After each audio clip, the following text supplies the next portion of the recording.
بسم اللہ الرحمن الرحیم۔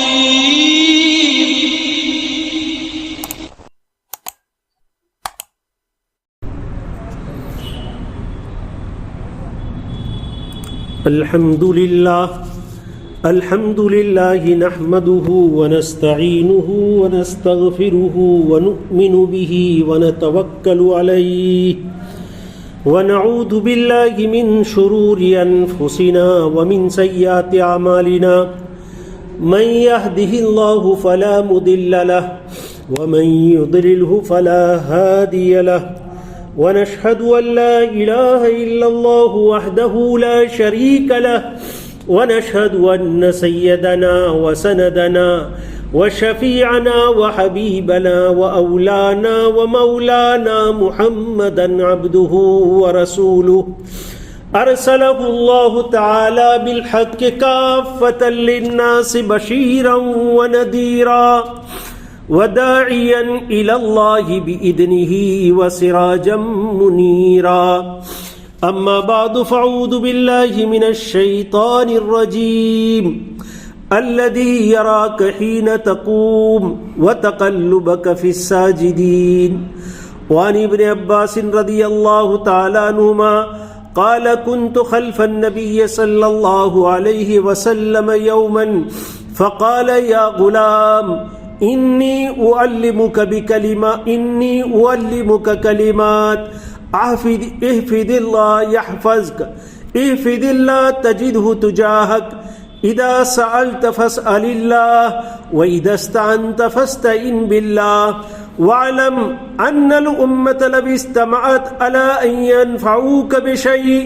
لم ينفعوك إلا بشيء قد كتبه الله لك وإن استمعوا على أن يضروك بشيء لم يضروك إلا بشيء قد كتبه الله عليك. رفعت الأقلام وجفت الصحف. رواه الترمذي وقال حديث حسن صحيح. وفي رواية غير الترمذي احفظ الله تجده أمامك تعرف إلى الله في الرخاء يعرفك في الشدة. واعلم أن ما أخطأك لم يكن ليصيبك وما أصابك لم يكن ليخطئك. واعلم أن النصر مع الصبر وأن الفرج مع الكرب وأن مع العسر يسرا أو كما قال عليه الصلاة والسلام. صدق الله مولانا العظيم وصدق رسوله النبي الكريم ونحن على ذلك لمن الشاهدين ومن الشاكرين والحمد لله رب العالمین. محترم سامعین کرام، یہ ایک بہت ہی جامع حدیث ہے. اس حدیث کو محدثین کے درمیان حدیث ابن عباس سے پہچانا جاتا ہے اور حدیث الغلام کے ذریعے سے بھی اس کو پہچانا جاتا ہے. اس کے راوی حضرت ابن عباس رضی اللہ تعالیٰ عنہ ہیں، جو حضرت محمد الرسول اللہ صلی اللہ علیہ وسلم کے چچا زاد بھائی ہیں. ان کا پورا نام ہے ابو العباس عبداللہ ابن عباس ابن عبد المطلب الہاشمی. اصل نام ان کا عبداللہ ہے اور ابن عباس اس لیے ان کو مشہور ابن عباس سے ہیں، اس لیے کہ ان کے والد حضرت عباس رضی اللہ تعالیٰ عنہ ہیں، جو حضرت رسول اللہ صلی اللہ علیہ وسلم کے چچا ہیں. اور محدثین نے ان کی ایک اور کنیت ابو العباس بھی لکھا ہے کہ جیسے ان کے والد کا نام عباس ہے، حضرت عبداللہ کے بیٹے کا نام بھی عباس ہے، اس لیے ان کو ابو العباس بھی کہتے ہیں اور ابن عباس بھی کہتے ہیں. اصل نام ان کا عبداللہ ہے اور محدثین کے یہاں عبادلہ ثلاثہ یعنی 3 عبداللہ مشہور ہیں. اس میں ایک عبداللہ ابن عمر ہے، عبداللہ ابن مسعود ہے اور یہ تیسرے ہیں عبداللہ ابن عباس. حضرت عبداللہ ابن عباس رضی اللہ تعالیٰ عنہ جلیل القدر صحابی رسول ہیں اور حبر الامہ کہے جاتے ہیں. حبر الامہ، حبر کہتے ہیں سمندر کو، دریا کو، اور حبر کہتے ہیں روشنائی کو. حبر الامہ اور بحر العلم کہتے ہیں ان کو، یعنی علم کا دریا ہے اور امت کی روشنائی. یعنی انہوں نے کثیر تعداد میں احادیث لکھی ہیں اور احادیث کو بیان کیا ہے. ان کی ولادت سن ہجری 3 میں ہوئی ہے 618 عیسوی میں، اور ان کی وفات جو ہوئی ہے سن ہجری 68 میں یعنی 687 عیسوی میں۔ محدث اور فقیہ ہیں اور مفسر بھی ہیں، اور کثرت سے انہوں نے حضرت رسول اللہ صلی اللہ علیہ وسلم کی روایات کی ہے، چنانچہ محدثین نے ان کی روایات کی تعداد 1660 تقریباً 1660 روایات حضرت عبداللہ ابن عباس رضی اللہ تعالیٰ عنہ سے مروی ہے۔ اس میں 75 احادیث ایسی ہیں جس کو صرف بخاری اور مسلم نے متفق علیہ طور پر روایت کیا ہے، یعنی بخاری شریف میں بھی وہ روایات موجود ہیں، مسلم شریف میں بھی وہ روایات موجود ہیں۔ ایسی تقریباً 75 روایات ہیں جو متفق علیہ ہے بخاری اور مسلم دونوں میں۔ ان کے علاوہ تقریباً 110 احادیث ایسی ہیں جو صرف بخاری شریف میں مروی ہے، اور 49 احادیث حضرت عبداللہ رضی اللہ تعالیٰ عنہ کی ایسی ہے جو صرف مسلم شریف میں مروی ہے۔ حضرت عبداللہ ابن عباس رضی اللہ تعالیٰ عنہ نے اپنے والد حضرت عباس سے پہلے اسلام قبول کیا تھا، لیکن فتح مکہ کے موقع پر سن ہجری 8 میں اپنے والدین کے ساتھ انہوں نے ہجرت کر کے مدینہ گئے۔ اسلام قبول کر لیا تھا لیکن ہجرت کر کے مدینہ شریف نہیں گئے تھے۔ بخاری شریف میں حضرت ابن عباس رضی اللہ تعالیٰ سے روایت فرماتے ہیں کنت انا و امی من المستضعفین، انا من الولدان و امی من النساء۔ بخاری شریف کی روایت ہے، حضرت ابن عباس فرماتے ہیں کہ میں اور میری والدہ دونوں ہم کمزور تھے، میں بھی کمزور، میری والدہ بھی کمزور، کیونکہ میں بچہ تھا اور میری والدہ جو تھی وہ عورت تھی، تو عورت صنف نازک ہے، اس اعتبار سے وہ بھی کمزور میں بھی کمزور۔ حضرت امام بخاری رحمۃ اللہ علیہ نے حضرت رسول اللہ صلی اللہ علیہ وسلم نے حضرت ابن عباس رضی اللہ تعالیٰ کو دعا دی تھی، کئی دعائیں کئی موقعوں پر الگ الگ دعائیں احادیث میں مذکور ہے حضرت ابن عباس رضی اللہ تعالیٰ کے لیے۔ اس میں یہاں بخاری شریف کی ایک روایت ہے حضرت عن ابن عباس رضی اللہ تعالیٰ عنہ قال ضمنی النبی صلی اللہ علیہ وسلم الى صدری وقال اللہم علمہ الحکمہ۔ بخاری شریف میں یہ روایت ہے کہ حضرت ابن عباس رضی اللہ تعالیٰ عنہ فرماتے ہیں کہ اللہ کے پیارے حبیب حضرت رسول اللہ صلی اللہ علیہ وسلم نے مجھے اپنے سینے سے چمٹا دیا اور سینے سے لگا کر حضرت رسول اللہ صلی اللہ علیہ وسلم نے میرے لیے دعا کی کہ اے اللہ اس کو حکمت کا علم عطا فرما۔ چنانچہ بڑے حکیم بھی تھے، محدث بھی تھے، مفسر بھی تھے، فقیہ بھی تھے۔ اسی طرح بخاری شریف میں ایک اور روایات ہے، حضرت مسند احمد میں ایک روایت ہے، ابن عباس رضی اللہ تعالیٰ روایت کرتے ہیں وضع رسول اللہ صلی اللہ علیہ وسلم یدہ بین کتفی او قال علی منکبی فقال اللہم فقہہ فی الدین وعلمہ التاویل۔ مسند احمد کی روایت ہے، حضرت ابن عباس رضی اللہ تعالیٰ عنہ روایت کرتے ہیں کہ اللہ کے رسول صلی اللہ علیہ وسلم نے میرے کندھوں پر یا تو میرے کندھوں کے درمیان میں اپنا دست مبارک، اپنا ہاتھ مبارک رکھا اور آپ نے اللہ سے میرے لیے دعا کی کہ اے اللہ اس کو دین کی سمجھ عطا فرما اور تعویل کا علم، تعویل علماء فرماتے ہیں تفسیر کو کہتے ہیں، تفسیر کا علم عطا فرما۔ تو اللہ تعالیٰ نے حضرت عبداللہ ابن عباس کو فقہ کا علم بھی عطا فرمایا، فقاہت بھی عطا فرمائی، دین کی سمجھ بھی عطا فرمائی، اور تفسیر کے علم سے بھی آپ کو اللہ نے نوازا۔ اسی طرح امام بخاری رحمۃ اللہ علیہ کی ایک اور روایت ہے، روى البخاری عن ابن عباس رضی اللہ تعالی عنہ ان النبی صلی اللہ علیہ وسلم دخل الخلاء فوضعت له وضوءا قال من وضع هذا فأخبر قال اللهم فقهه في الدين۔ البخاری، امام بخاری رحمۃ اللہ علیہ نے حضرت ابن عباس رضی اللہ تعالیٰ سے روایت کیا ہے، فرماتے ہیں کہ ایک موقع پر اللہ کے پیارے حبیب حضرت رسول اللہ صلی اللہ علیہ وسلم استنجے کے لیے بیت الخلاء میں تشریف لے گئے۔ اب حضرت عبداللہ ابن عباس فرماتے ہیں کہ جب اللہ کے رسول صلی اللہ علیہ وسلم بیت الخلاء میں گئے ہیں، استنجے سے فارغ ہو کر آئیں گے تو آپ کو وضو کی حاجت ہوگی، تو آپ فرماتے ہیں میں نے فوراً وضو کا پانی تیار کر کے آپ کے لیے رکھ دیا۔ جب اللہ کے رسول صلی اللہ علیہ وسلم اپنی ضرورت سے فارغ ہو کر باہر تشریف لائے اور وضو کا پانی دیکھا تو آپ نے دریافت کیا کہ بھئی یہ پانی کس نے رکھا ہے، تو آپ کو بتایا گیا کہ عبداللہ ابن عباس نے رکھا ہے۔ تو اللہ کے رسول صلی اللہ علیہ وسلم بہت خوش ہوئے اور حضرت عبداللہ ابن عباس رضی اللہ تعالیٰ عنہ کے لیے آپ نے دعا کی اور دعا فرمائی کہ اے اللہ تو ابن عباس کو دین کا فہم عطا فرما، دین کے فہم کی دعا فرمائی۔ ایک اور روایت ہے امام احمد رحمۃ اللہ علیہ کی روایت ہے ان عبداللہ ابن عباس رضی اللہ تعالی عنہما قال اتیت رسول اللہ صلی اللہ علیہ وسلم من آخر اللیل فصلیت خلفہ فاخذ بیدی فجرنی فجعلنی حذاءہ فلما اقبل رسول اللہ صلی اللہ علیہ وسلم علی صلاتہ فخنست فصلى رسول الله صلى الله عليه وسلم فلما انصرف قال لي ما شأني أجعلك هداي فتخنس فقلت يا رسول الله صلى الله عليه وسلم أو ينبغي لأحد أن يصلي حذاءك وأنت رسول الله صلى الله عليه وسلم الذي آتاك الله قال فعاجبته فدعا الله لي ان يزيدني علما وفهما۔ مسند احمد کی روایت ہے، حضرت عبداللہ ابن عباس رضی اللہ عنہ فرماتے ہیں کہ ایک مرتبہ رات کے وقت آدھی رات کو میں حضرت رسول اللہ صلی اللہ علیہ وسلم کی خدمت میں حاضر ہوا تو حضرت رسول اللہ صلی اللہ علیہ وسلم نماز پڑھ رہے تھے، تو میں بھی آپ صلی اللہ علیہ وسلم کے پیچھے نماز کی نیت سے کھڑا ہو گیا۔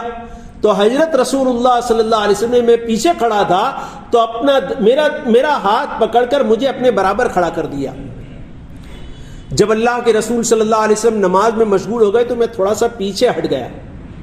اور نماز اللہ کے رسول صلی اللہ علیہ وسلم نے پڑھائی، نماز پوری ہو گئی۔ نماز پوری ہونے کے بعد اللہ کے رسول صلی اللہ علیہ وسلم نے میری طرف دیکھ کر کہا کہ تم بھی عجیب آدمی ہو کہ میں نے تم کو اپنے برابر کھڑا کیا تھا اور تم پیچھے ہٹ گئے۔ تو انہوں نے عرض کیا یا رسول اللہ صلی اللہ علیہ وسلم آپ اللہ کے رسول ہیں، آپ کو اللہ نے بڑا مقام عطا فرمایا ہے، کیا یہ کسی کے لیے مناسب ہے کہ وہ آپ کی برابری میں کھڑا رہے؟ جب یہ بات کہی تو اللہ کے رسول صلی اللہ علیہ وسلم کو عبداللہ ابن عباس رضی اللہ تعالیٰ کی یہ بات بہت ہی زیادہ پسند آئی اور ان کے لیے فہم دین کی دعا فرمائی کہ اللہ تعالیٰ اسے تو دین کا فہم عطا فرما۔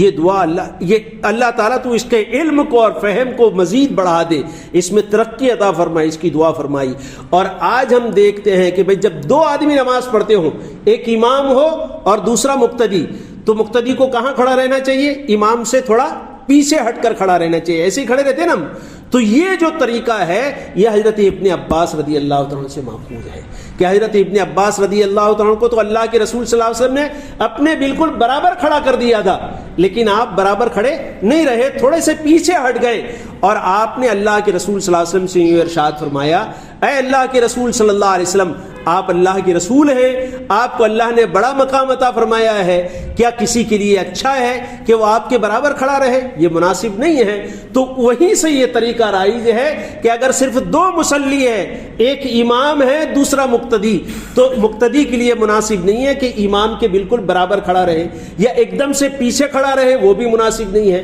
امام کے ساتھ کھڑا رہے گا لیکن تھوڑا سا پیچھے ہٹ کر کھڑا رہے گا۔ یہ طریقہ عبداللہ ابن عباس رضی اللہ تعالیٰ عنہ سے ماخوذ ہے۔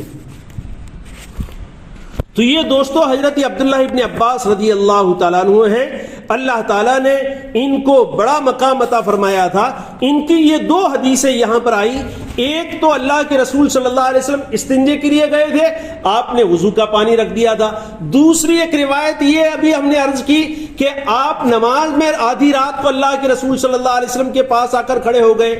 بعض روایات میں یہ بھی ہے کہ حضرت عبداللہ ابن عباس رضی اللہ تعالیٰ عنہ کی خالہ حضرت حفصہ رضی اللہ تعالیٰ عنہ جو حضرت رسول اللہ صلی اللہ علیہ وسلم کی زوجہ محترمہ اور ام المؤمنین ہے، یہ حضرت عبداللہ ابن عباس رضی اللہ تعالیٰ عنہ کی خالہ تھی۔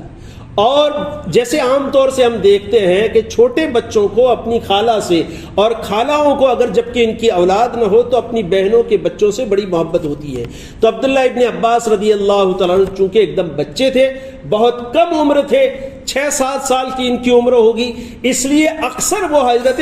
حفصہ رضی اللہ تعالیٰ عنہ کے ساتھ رات سویا کرتے تھے۔ تو جب حضرت حفصہ رضی اللہ تعالیٰ عنہ کے ساتھ رات میں سوئے ہوں، اللہ کے رسول صلی اللہ علیہ وسلم استنجے کے لیے گئے تو چھوٹا سا بچہ ہے لیکن سمجھداری اتنی ہے کہ رسول اللہ صلی اللہ علیہ وسلم استنجے کے لیے گئے ہیں، باہر نکلیں گے آپ کو وضو کی حاجت ہوگی، فوراً وضو کا پانی رکھ دیا۔ ان کی سمجھ سے، ان کی اس ہوشیاری سے متاثر ہو کر اللہ کے رسول صلی اللہ علیہ وسلم نے ان کو دعائیں دی۔ اسی طریقے سے رات کی نماز میں اللہ کے رسول صلی اللہ علیہ وسلم کے ساتھ، یعنی چھوٹی عمر میں بھی رات کو کھڑے ہو کر اللہ کے رسول صلی اللہ علیہ وسلم کے ساتھ نماز پڑھنے کا کیسا جذبہ ہے، یہ دیکھنے کی بات ہے دوستو۔ یہ تربیت اور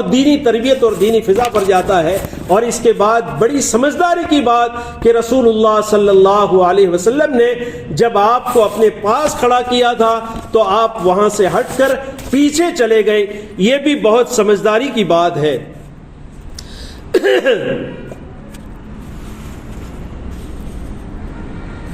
حضرت عبداللہ ابن عباس رضی اللہ تعالیٰ عنہ نے بڑے بڑے صحابہ کرام رضوان اللہ تعالیٰ علیہم اجمعین سے حدیث کا علم حاصل کیا، اور حضرت زید ابن ثابت اور حضرت ابی ابن کعب رضی اللہ تعالیٰ عنہ یہ دونوں قاری الامت ہیں، امت کے قاری ہیں، سب سے بہترین قرآن پڑھنے والے یہ حضرات ہیں۔ اور بعض روایات میں ان کے متعلق کاتب وحی کے لکھنے والی بھی کہا گیا۔ تو ان دونوں حضرات سے حضرت عبداللہ ابن عباس رضی اللہ تعالیٰ عنہ نے قرآن سیکھا، قرآن ان دونوں حضرات سے سیکھا ہے۔ اور تقریباً